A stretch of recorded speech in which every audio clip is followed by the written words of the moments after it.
Hello guys, welcome back to this channel. In today's video, I'm going to show you how you can track someone's repost on TikTok. Okay, let's get into it guys. Here I have opened my phone, and first of all, of course, we have to open our TikTok application. And after that, you can search for an account you want to track the repost on.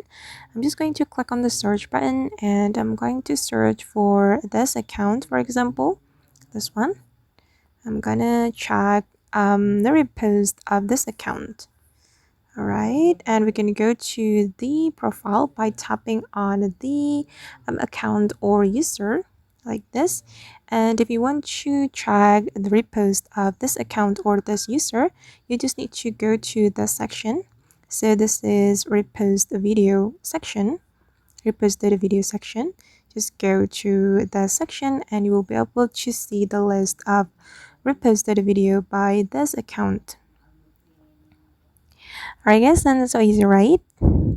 Okay, that's how we can track someone's repost on TikTok. I hope this video will be useful for you.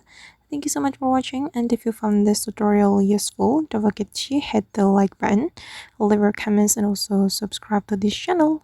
See you in the next video.